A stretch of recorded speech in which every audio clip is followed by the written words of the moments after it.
আমাদের বাড়ি হচ্ছে দিনাজপুর। নওগাঁ থেকে দাদারা আসছেন গাছ লাগানোর জন্য। আমাদের গ্রামে একটা গাছ লাগালেন, ফুলের গাছ। এখন আমরা অনেক খুশি হয়েছি গাছ লাগাতে।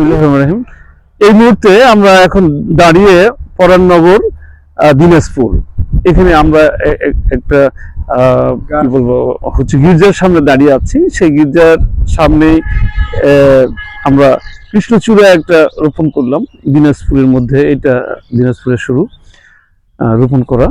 এখানে আমাদের যারা ভাইরা আছেন, আদিবাসী ভাইরা আছেন, বোনেরা আছেন, তারা খ্রিস্ট ধর্মের সম্ভবত, সেই জন্য ওনাদের সুন্দর একটা গির্জা এখানে আছে। গির্জাকে আরো সৌন্দর্য করবার জন্য, যাতে করে গির্জাটা দেখতে আরো সুন্দর হয়, সেই কারণেই এখানে আমরা কৃষ্ণচূড়া চারা রোপণ করলাম।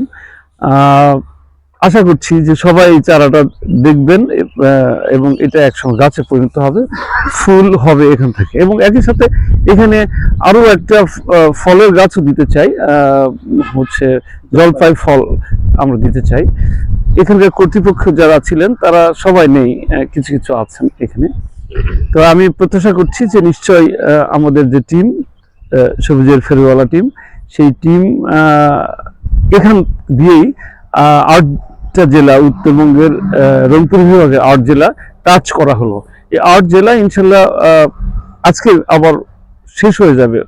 দিনাজপুরের আরো কিছু জায়গায় আমরা লাগাবো। লাগানোর পরে এটা ইনশাল্লাহ শেষ হয়ে যাবে। আমাদের মিশন আজকে থেকে হয়তো শেষ হবে, এরপরে আবার যে কোনো দিন আবার শুরু হবে।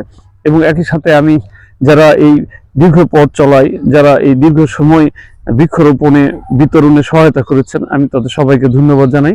আমার টিমের সাথে যারা আছেন সহকর্মী, আমার সামনে ডান পাশে আছেন শাহিনুর রহমান, মেম্বার রায়গা ইউনিয়ন পরিষদ।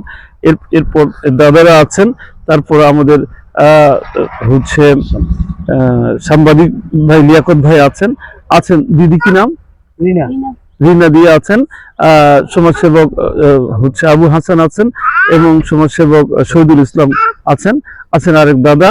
এরপর আমাদের চিরসবুজ কবি আফাজউদ্দিন আছেন, আর সর্বশেষ আমার ছোট ছেলে সাজিদুর রহমান সুয়াদ। ক্যামেরার পিছনে আছেন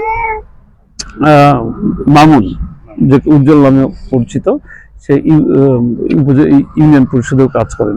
তো আমাদের এই দীর্ঘ পথ চলা বেশ কয়েকদিন ধরে বিভিন্ন স্কুলে বিতরণ, মসজিদ মন্দিরে বিভিন্ন জায়গায় লাগানো হয়েছে। আসলে আমরা গির্জায় মানে হচ্ছিল না, তো একটা গির্জা পেয়ে গেছি, এই গির্জাতেও লাগানো হলো। মোট কথা আমাদের যে 10,000 গাছ লাগানোর একটা পরিকল্পনা ছিল উত্তরবঙ্গের 8 জেলাকে কেন্দ্র করে লাগানো এবং বিতরণ, সেটা আজকে শেষ হতে চলেছে। ধন্যবাদ সবাইকে। আরিফুল ইসলাম আসছে, কৃষ্ণচূড়া গাছ আমরা যত্ন করব, গাছ লাগাতে আসছে, আর এখানে যত্ন করব কৃষ্ণচূড়া গাছ। এইটাই। এই জায়গার নাম কি? প্রাণনগর গির্জা বলেন।